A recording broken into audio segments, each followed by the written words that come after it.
beauty of using his technology is that you can take pharmacists who might be trained in providing medication therapy management and link them with culturally specific community health workers in any area of the country to provide culturally specific services to that underserved population.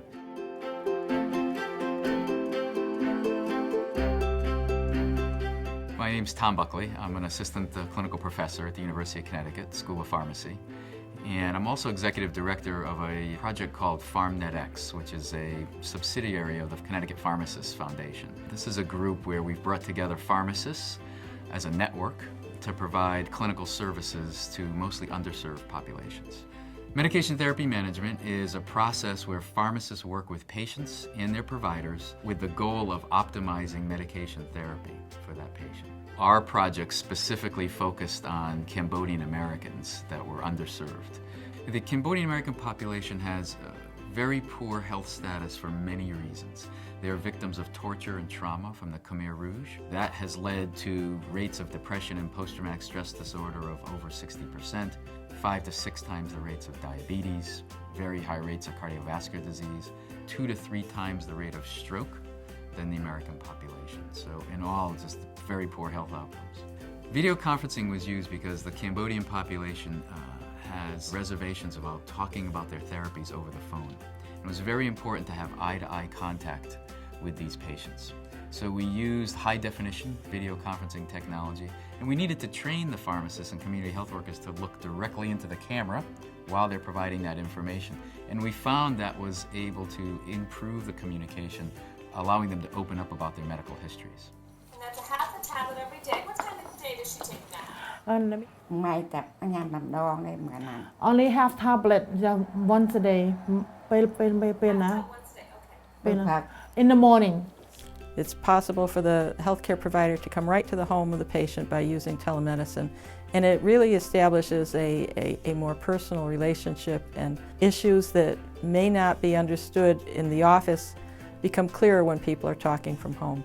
Using telemedicine or video conferencing, I was able to do face-to-face counseling with these patients, and if they didn't know a medication they were on, they could hold up their bottle and I could read it right on the screen. And I could tell by their facial expressions or their body language if they weren't understanding me, and I could restate what I wanted to convey to the patient. 90% of the population of the educated class died during the Khmer Rouge. So many of the population does not read or write in their own language. So it was important to be able to speak that language to them so they could verbally answer questions that were in a spoken format on screen.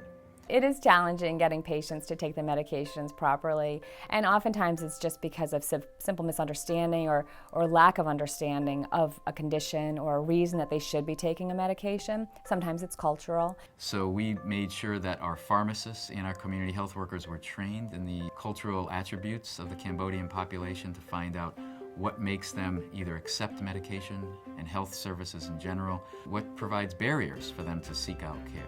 These patients feel empowered now to talk to their providers for the first time. And now they can go with other family members or go with their community health workers and talk openly about their health care. If we can keep patients from being admitted to a hospital or going to the emergency room because they understand their medications and their health conditions better, then we've saved healthcare dollars, in fact. So it may seem like it's more expensive, but in the long run it's really much less expensive to the overall cost of healthcare. And what the project showed was a dramatic improvement in health outcomes, where patients' drug therapy goals improved from 69% to 93%. But dramatically, from a health utilization standpoint, we were able to show about a $3,000 per patient per year savings in health utilization.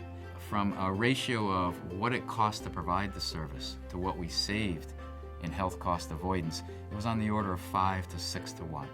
So for every dollar we spent to provide the service, we saved $5 to $6 in health utilization costs. We need to make sure that the poorest in our community, that the most underserved, that they have access to this right away, that they're not getting the crumbs off the table and waiting until everybody else is served before they have the benefits of this technology.